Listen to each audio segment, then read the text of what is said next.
Om Swastiastu. Assalamualaikum warahmatullahi wabarakatuh. Shalom nama budaya, salam sejahtera bagi kita semua. Baik, kami dari SGDA 4 akan mempresentasikan mengenai spondilitis TBC. Mungkin bisa di next.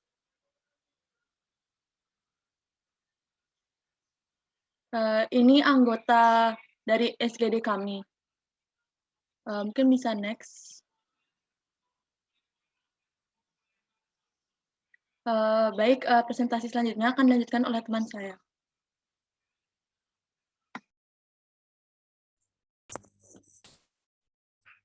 Baik, perkenalkan saya Ibu Tu Andika Surya Pramana Putra dengan 3 digit terakhir 045.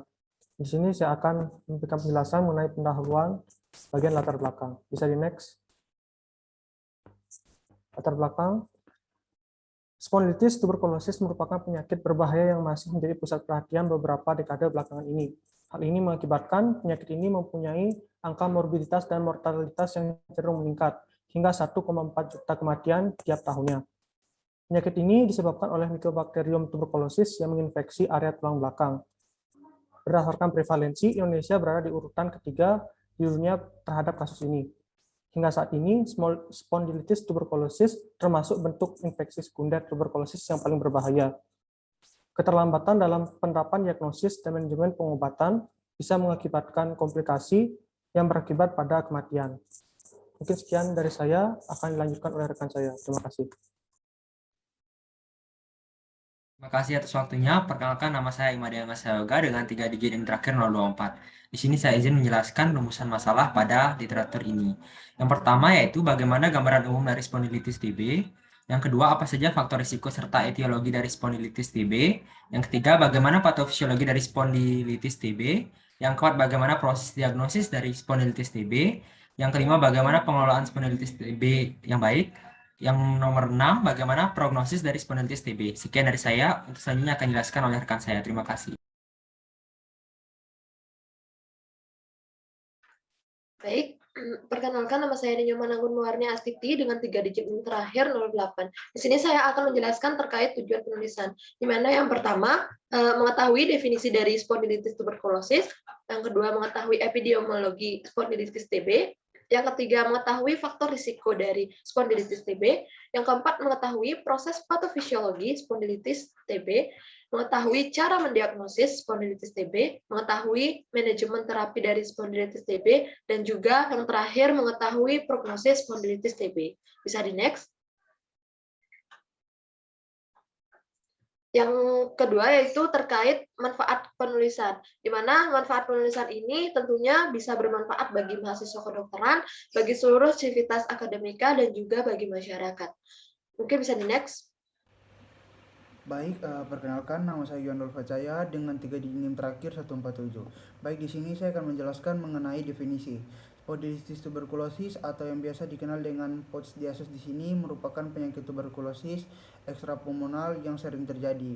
Spondilitis tuberkulosis di sini adalah penyakit infeksi yang biasa disebabkan oleh penyebaran Mycobacterium tuberculosis yang mengenai pembuluh darah, tulang sensosus, korpus pada tulang belakang. Infeksi primer di sini biasa sering terjadi pada sistem genitourinary dan paru-paru. Di sini penyebaran dari spondilitis tuberkulosis di sini biasa terjadi melalui pembuluh darah arteri maupun vena. Kuman dari TB ini akan mencapai berbagai jenis organ di dalam tubuh. Organ yang biasa menjadi target atau sasaran yaitu organ yang memiliki vaskularisasi baik seperti ginjal, otak, tulang, dan paru sendiri, terutama lobus atas paru maupun apeks paru. Sekian dari saya, selanjutnya akan dijelaskan pada teman saya. Terima kasih. Sebelumnya, perkenalkan, nama saya Aurel dengan 3 digit NIM terakhir 100. Sekarang saya akan menjelaskan tentang epidemiologi spondilitis TB. Penyakit tuberkulosis itu merupakan penyakit yang menyebabkan kematian di dunia dengan total 10,4 juta kasus baru dan 1,4 juta kematian per tahunnya. Nah, spondilitis TB ini merupakan salah satu jenis penyakit tuberkulosis yang cukup jarang terjadi dan menjadi bagian penting dari ekstrapulmonari TB. Ini dikarenakan spondilitis TB mewakili 10-20% dari semua ekstrapulmonari TB dan 1-2% dari semua kasus TB umum. Nah, spondilitis TB adalah yang paling berbahaya dari semua jenis TB, yang menyerang tulang dan persendian, karena kemampuan yang berkembang mengakibatkan kerusakan tulang, deformitas, dan paraplegia. Dalam perhitungan kasus, spondilitis TB menyumbang 50% dari kasus TB pada tulang dan persendian. Spondilitis TB dapat terjadi pada semua usia dan hampir seluruh bagian tubuh. Sekitar 50% kasus spondilitis TB terjadi pada daerah tulang belakang dan thoracolumbalis tulang belakang. Nah, prevalensi spondilitis TB lebih sering terjadi pada laki-laki dengan perkiraan persentase sekitar 56,8%. Karena sebagian besar laki-laki muda sering menahan beban yang cukup berat, terutama di bagian tulang aksial. Sekian dari saya, terima kasih. Baik, perkenalkan nama saya Niwayanti Matrisyana Dewi dengan 3 digit NIM terakhir 214. Adapun etiologi dan faktor risiko spondilitis tuberkulosis, mungkin bisa di next. Baik, etiologi spondilitis tuberkulosis atau disebut juga TB adalah Mycobacterium tuberculosis yang mengenai tulang belakang. Berbagai kondisi seperti infeksi HIV, diabetes mellitus, dan penggunanya steroid dapat menjadi faktor risiko. Mungkin bisa di next. Baik, adapun faktor risiko yang menyebabkan kejadian spondilitis tuberkulosis, yaitu yang pertama, memiliki riwayat penyakit tuberkulosis sebelumnya, lalu yang kedua ada kemiskinan dan lingkungan yang padat penduduk, lalu yang ketiga ada kondisi medis, yaitu diabetes mellitus, penyakit ginjal kronis, HIV, dan malnutrisi. Lalu yang keempat ada pengobatan obat-obatan, yaitu drug abuse, imunosupresan, steroid. Lalu yang terakhir faktor pertahanan tubuh pasien terhadap infeksi tuberkulosis tergantung dari jenis kelamin, usia, nutrisi, faktor toksik, dan penyakit penyerta. Usia 2 tahun pada bayi, infeksi dapat terjadi dalam bentuk berat secara hematogen. Setelah pubertas, daya tahan tubuh meningkat, tapi tetap bisa terjadi infeksi di paru-paru. Puncak angka kejadian infeksi yaitu pada usia 40 hingga 50 tahun untuk perempuan dan 60 tahun untuk laki-laki. Kondisi malnutrisi, riwayat kebiasaan merokok, dan konsumsi alkohol menyebabkan penurunan daya tahan tubuh, serta penyakit penyerta seperti infeksi HIV dan diabetes mellitus juga meningkatkan risiko terinfeksi tuberkulosis. Baik, mungkin bisa di next.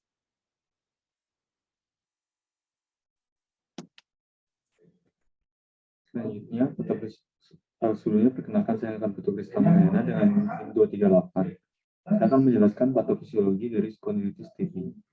Untuk infeksi ini diawali dengan infeksi pada paru-paru, yaitu tuberkulosis paru-paru, di mana Mycobacterium tuberculosis ini yang mencapai alveolus difagositosis oleh makrofag, dan kemudian Mycobacterium akan menghasilkan enzim yang mencegah penyatuan antara lisosom dan pola fagositosis, sehingga Mycobacterium tuberculosis dapat bertahan hidup di dalam sitosol dari makrofag, yang kemudian menyebabkan lebih banyak inflamasi, dan makrofag tersebut memanggil lebih banyak makrofag dan neutrofil, sehingga lebih banyak makrofag dan neutrofil yang terinfeksi. Dan kemudian makrofag dan neutrofil itu memanggil lebih banyak limfosit, makrofag dan neutrofil lagi, dan juga limfosit, sehingga membentuk sekumpulan sel makrofag dan limfosit, makrofag dan neutrofil yang terinfeksi dan membentuk granuloma. Di granuloma ini, penyebaran Mycobacterium tuberculosis dapat dicegah. Tetapi, sayangnya granuloma ini memberikan habitat yang baik bagi makrofag untuk bagi Mycobacterium tuberculosis untuk berkembang. Next. Nah, saat ini infeksi sudah memasuki fase laten.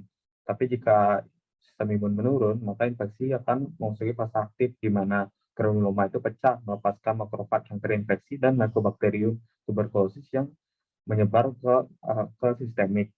Selanjutnya, next. Nah, penyebaran itu dapat menyebar ke berbagai organ melalui pembuluh darah dan juga limpa, dan salah satu organ targetnya itu target dari penyebaran ini adalah kolumna vertebra atau tulang belakang. Nah, ketika memasuki kolumna vertebra, Mycobacterium tuberculosis ini juga akan mengalami proses yang sama seperti yang terjadi di paru. Dan tepatnya itu prosesnya ini terjadi di ruang subarachnoid dari medula spinalis, di mana di sini Mycobacterium tuberculosis juga akan difagositosis oleh makrofag dan membentuk granuloma. Lalu granuloma itu semakin banyak dan menyebabkan inflamasi sehingga terjadi deformitas dari vertebra atau tulang vertebra dan diskus intercalaris. Next. Berikut adalah gambar dari kerusakan kolumna vertebra dan diskus intercalaris akibat spondilitis TB. Sekian dari saya, terima kasih.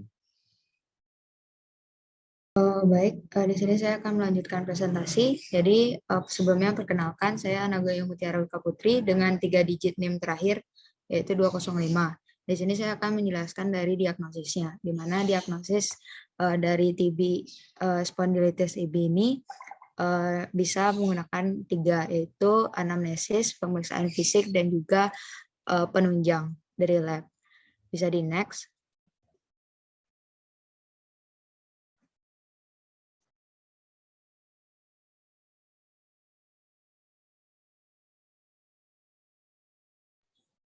Baik, di sini dari anamnesisnya kita juga menggunakan dari Secret Seven dan BC4, di mana keluhan utama itu biasanya pada pasien itu adalah keluhan dari nyeri pada punggung atau back pain, dan juga ditemukan adanya abses ataupun adanya perubahan dari bentuk tulang belakang atau tulang punggung dari pasien, dan juga di sini sering terjadinya adanya demam. Bisa di next. Nah, di sini pemeriksaan fisik atau klinisnya biasanya menggunakan 4 ini, yaitu inspeksi, palpasi, perkusi, dan auskultasi. Di mana gejalanya itu yang sering ditemukan yaitu nyeri punggung, pembentukan gibus, atau perubahan dari bentuk dari tulang punggung, atau adanya tonjolan gitu di tulang punggungnya. Dan juga manifestasi pus sering terlihat, dan juga ada penurunan berat badan. Lalu untuk dari pemeriksaan laboratorium bisa dilakukan kultur bakteri untuk menemukan dari bakterinya atau Mycobacterium tuberculosisnya. Dan pemeriksaan radiologi di sini biasanya digunakan pemeriksaan X-ray, di mana di sini akan ditemukan gejala destruksi vertebra. Dan juga ada tambahan dari penunjangnya, bisa menghitung dari hasil leukosit, biasanya ini normal, namun ada peningkatan dari pemeriksaan LED-nya. Bisa di next.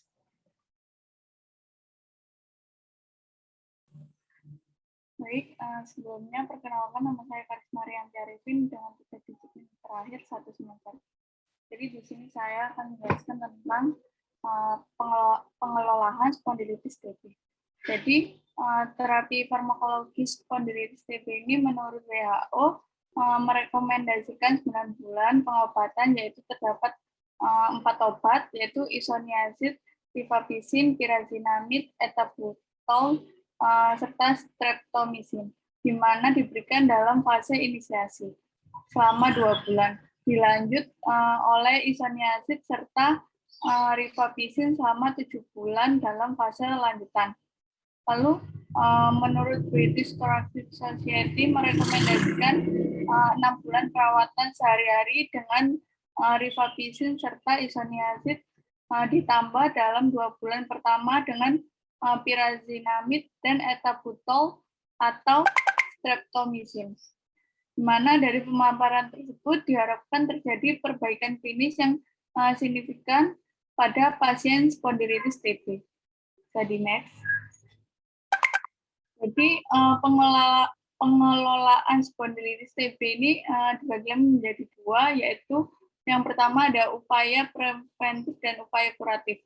Di sini saya akan menjelaskan tentang upaya preventif atau upaya pencegahan. Jadi ada tindakan pencegahan dan pengendalian infeksi secara umum, yaitu yang meliputi yang pertama kewaspadaan standar, seperti higienis tangan atau kebersihan pribadi, lalu pemakaian alat pelindung diri atau APD, lalu etika batuk, lalu higienis respirasi, dan pencegahan tusukan jarum atau benda tajam. Lalu yang selanjutnya yaitu ada kewaspadaan berdasarkan penularan lewat udara atau transmisi airborne, di mana pencegahan dan pengendalian infeksi ini memiliki 4 pilar, yaitu yang pertama pengendalian manajerial, lalu pengendalian administratif, lalu pengendalian lingkungan, dan yang terakhir pemakaian alat pelindung diri. Selanjutnya akan dilanjutkan oleh rekan saya. Terima kasih. Baik, terima kasih atas waktu dan kesempatan yang diberikan kepada saya. Sebelumnya, perkenalkan, saya Dewi Gideon Sameka dengan NIM 2002511066. Jadi di sini izin untuk melanjutkan mempresentasikan mengenai upaya kuratif pada kasus spondilitis TB. Terapi farmakologi spondilitis TB hingga saat ini masih menggunakan obat antituberkulosis atau disingkat dengan OAT. Nah, dikatakan dengan pemberian obat antituberkulosis lebih dini dapat meningkatkan persentase kesembuhan serta mencegah timbulnya gejala yang lebih parah. Nah, obat antituberkulosis diberikan selama 12-18 bulan atau dapat diberikan lebih lama pada anak-anak atau kondisi imunosupresi dengan dosis yang disesuaikan dengan berat badan pasien. Next. Nah, adapun daftar obat antituberkulosis yang dapat diberikan yaitu yang pertama ada isoniazid dengan dosis rekomendasi 10 mg per kilogram berat badan yang dapat menyebabkan efek samping berupa gangguan fungsi hati, neuritis perifer, dan juga hipersensitivitas. Yang kedua dari rifampicin dengan dosis rekomendasi 15 mg per kilogram berat badan yang dapat menyebabkan efek samping berupa gangguan gastrointestinal, hepatitis, trombositopeni, dan lain sebagainya. Yang ketiga ada pyrazinamide dengan dosis rekomendasi 35 mg per kilogram berat badan yang dapat menyebabkan efek samping berupa toksisitas hepar dan gangguan gastrointestinal. Yang keempat ada etambutol dengan dosis rekomendasi 20 mg per kilogram berat badan yang dapat menyebabkan efek samping berupa neuritis optik, ketajaman mata berkurang, hipersensitivitas, dan lain sebagainya. Nah, yang terakhir ada streptomycin dengan dosis rekomendasi 15 mg per kilogram berat badan yang dapat menyebabkan efek samping berupa gangguan keseimbangan dan pendengaran, syok anafilektik, anemia, dan efek samping lain yang dapat ditimbulkan. Nah, selain terapi farmakologi, di sini pasien juga dapat diberikan terapi non-farmakologi sebagai terapi suportif atau terapi operatif. Sekian yang dapat saya sampaikan mengenai upaya kuratif. Untuk materi selanjutnya akan dijelaskan oleh teman saya. Terima kasih.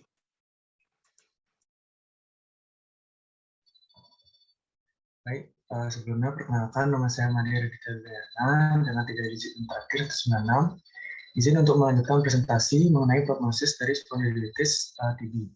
Jadi spondilitis TB secara umum yang disertai dengan komplikasi akan lebih buruk dibandingkan dengan yang tanpa komplikasi. Faktor prognostik lainnya selain komplikasi adalah usia, imunodefisiensi, kepadatan penduduk, malnutrisi, kemiskinan, dan situasi ekonomi yang lebih rendah.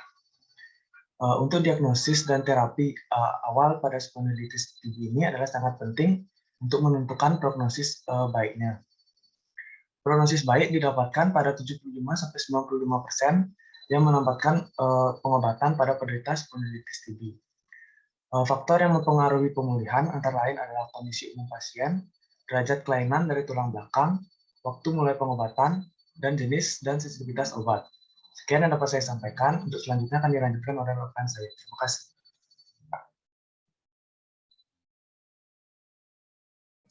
Baik, mohon izin melanjutkan. Sebelumnya, perkenalkan nama saya Kadaratna Melasari dengan 3 digit NIM terakhir 180. Mungkin bisa di next. Baik, di sini saya akan menjelaskan mengenai kesimpulan dari materi spondilitis TB ini. Jadi, spondilitis tuberkulosis termasuk jenis penyakit tuberkulosis yang dikatakan paling berbahaya yang disebabkan oleh Mycobacterium tuberculosis yang menyerang korpus vertebra. Nah, penyakit ini dapat didiagnosis melalui beberapa cara, yaitu anamnesis, pemeriksaan fisik secara menyeluruh, serta pemeriksaan penunjang yang diperlukan. Adapun terapi farmakologi yang biasanya diterapkan dalam manajemen terhadap penyakit ini adalah berupa obat isoniazid, rifampicin, pyrazinamide, etambutol, atau streptomycin yang diberikan dalam fase inisiasi selama 2 bulan, baru kemudian dilanjutkan dengan pemberian isoniazid serta rifampicin selama 7 bulan dalam fase lanjutan. Mungkin bisa di next. Adapun saran yang terdapat dalam pembuatan student project ini adalah yaitu diperlukan sumber-sumber yang memadai serta terbaru mengenai spondylitis tuberkulosis. Selain itu juga keterbatasan pengetahuan penulis terhadap topik ini yang menyebabkan adanya kekurangan materi yang terkandung dalam literatur ini. Maka dari itu penulis berharap agar orang-orang yang membaca literatur ini dapat menambahkan ataupun dapat mengoreksi kembali hal-hal yang masih dianggap kurang ataupun keliru, sehingga literatur ini dapat menjadi karya yang lebih sempurna lagi. Mungkin bisa di next. Adapun beberapa referensi yang digunakan dalam pembuatan student project ini adalah sebagai berikut. Bisa di next. Baik, sekian presentasi student project mengenai spondylitis tuberkulosis dari SGD A4. Saya tutup dengan para Santi. Santi.